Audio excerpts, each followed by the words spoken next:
Dapat gratis ongkir di Alibaba, gas, langsung belanja bayar pakai GoPay. Tapi tagihan pajak impornya bikin sakit kepala. Setelah lama nggak belanja di Alibaba, ternyata di aplikasinya ada yang menggoda nih. Ada voucher gratis ongkir. Dari mana dapat voucher ini, Bang? Jadi, ceritanya, saya pernah hapus akun ini lewat aplikasi Alibaba. Kemudian, setelah beberapa waktu, saya coba daftar lagi pakai email dan nomor HP yang sama. Jadi, mungkin karena ini dianggap akun baru, jadi muncul lagi voucher gratis biaya pengiriman. Gratis ongkirnya senilai Rp332.805. Tapi voucher ini ada syaratnya. Harus belanja senilai itu atau lebih, di luar biaya pajak dan lainnya. Ada batas waktu penggunaannya cuma sampai tanggal 24 Agustus. Dan cuma berlaku untuk beli barang di satu merchant aja. Setelah keliling cari-cari produk yang bisa berguna juga buat di rumah, ketemu satu model handheld vacuum cleaner. Barangnya nggak terlalu besar dan harganya pas banget. Jadi masih bisa dapat full gratis ongkir. Setelah cari-cari info barang ini, maka saya putuskan untuk check out produk ini. Pertama, udah pasti siapkan dulu uangnya. Saya top up saldo ke akun GoPay, udah siap nih, Rp370.000 buat bayar barang belanjaan. Saya buka keranjang belanja, pastiin lagi barang dan jumlahnya udah benar. Lalu geser ke bagian bawah. Di bagian metode pembayaran, saya pilih metode pembayaran lainnya. Kalau diperhatiin di bagian bawah, ada kotak yang udah otomatis di checklist yang keterangannya, kita mengonfirmasi barang yang dibeli di Alibaba tujuannya buat bisnis. Maksudnya apa, Bang? Kalau link apa ini dipencet, nanti muncul keterangan lagi, yang kalau diartikan dibantu sama Google Translate seperti ini. Alibaba bisa proses pesanan dan kirim ke Indonesia karena pembelian barang ini tujuannya untuk bisnis, sesuai dengan hukum dan peraturan yang berlaku di Indonesia. Apakah maksudnya kita nggak boleh beli untuk pemakaian pribadi? Apakah pembelian seperti ini tujuannya hanya untuk melihat sampel barang OEM? Kalau ada yang lebih paham, bisa tolong bantu jelaskan ya di komentar. Kita lanjutkan prosesnya. Setelah semuanya sudah oke, saya tekan tombol kirim. Pilih metode pembayaran GoPay, lalu tekan bayar sekarang. Dan ternyata muncul masalah baru nih. Ada biaya transaksi sebesar 10 ribuan. Kalau lihat keterangannya, ini adalah biaya untuk pemrosesan jaringan pembayaran global.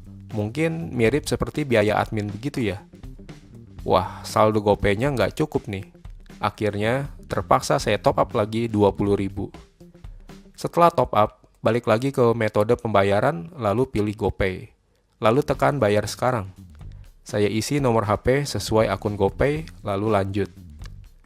Ada batas waktu pembayaran yang dikasih 1 jam aja. Di bagian bawahnya juga dikasih tahu cara bayarnya. Jadi saya buka kembali aplikasi GoPay. Di bagian pembayaran, nanti muncul tagihan dari alibaba.com. Langkah berikutnya, saya tekan tombol bayar.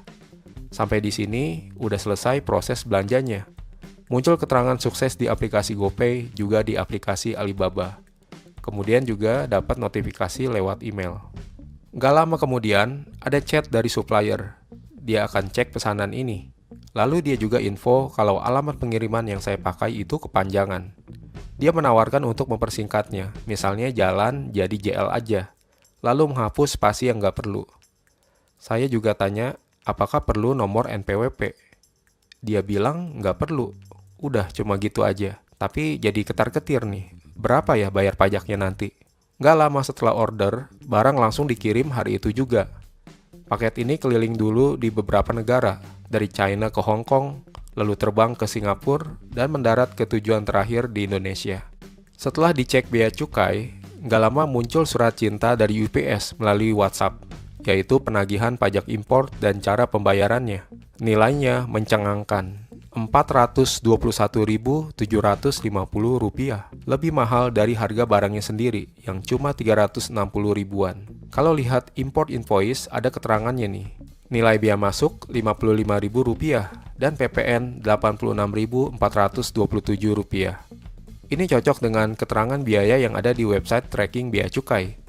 Jadi, negara ambil biaya dengan total Rp141.427. Di bagian atasnya, ada Brock Admin Fee, disbursement fee, dan dokumen fee.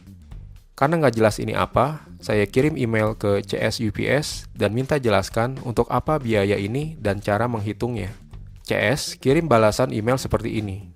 Jadi, ketiga biaya ini sebenarnya yang membuat biaya import jadi jauh lebih mahal. Total tagihan untuk bea cukai hanya Rp141.427 aja. Emang nggak bisa dibilang kecil juga sih. Ini udah hampir 50% dari harga barangnya. Kenapa bisa besar? Karena mereka hitung juga ongkirnya. Jadi harga barang ditambah ongkir, baru dikalikan 7,5% untuk bea masuk, dan 12% untuk PPN. Total biaya tambahan dari UPS sebesar Rp280.323. Biaya pajak impor langsung meroket keluar angkasa. Sebelumnya, di WhatsApp saya juga udah tanya, apakah bisa bayar melalui website UPS? Karena rencananya mau bayar lewat kartu kredit aja.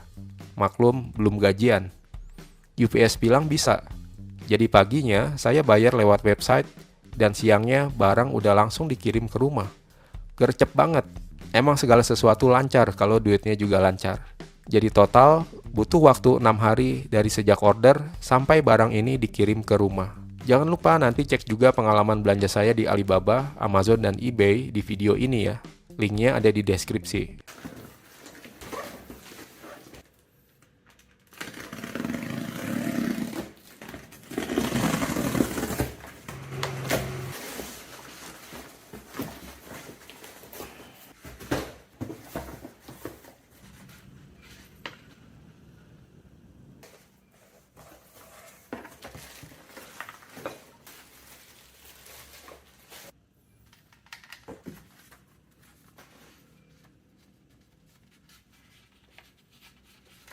Kalian nggak perlu punya kartu kredit untuk belanja di Alibaba, karena bisa pakai GoPay dan cara bayarnya gampang banget. Tapi, pertimbangin juga biaya impornya. Selain biaya dari bea cukai, ada biaya tambahan lain dari kurir yang malah bisa jadi bikin lebih mahal. Terutama kalau kalian pakai pengiriman ekspres seperti DHL atau UPS. Sampai ketemu di pembelian berikutnya. Coba lagi.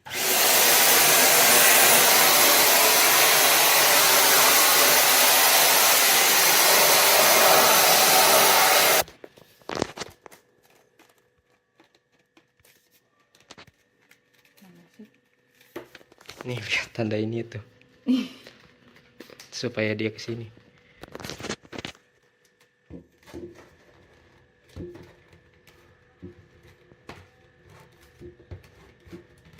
Keras amat sih aku yang videoin aja. Gini.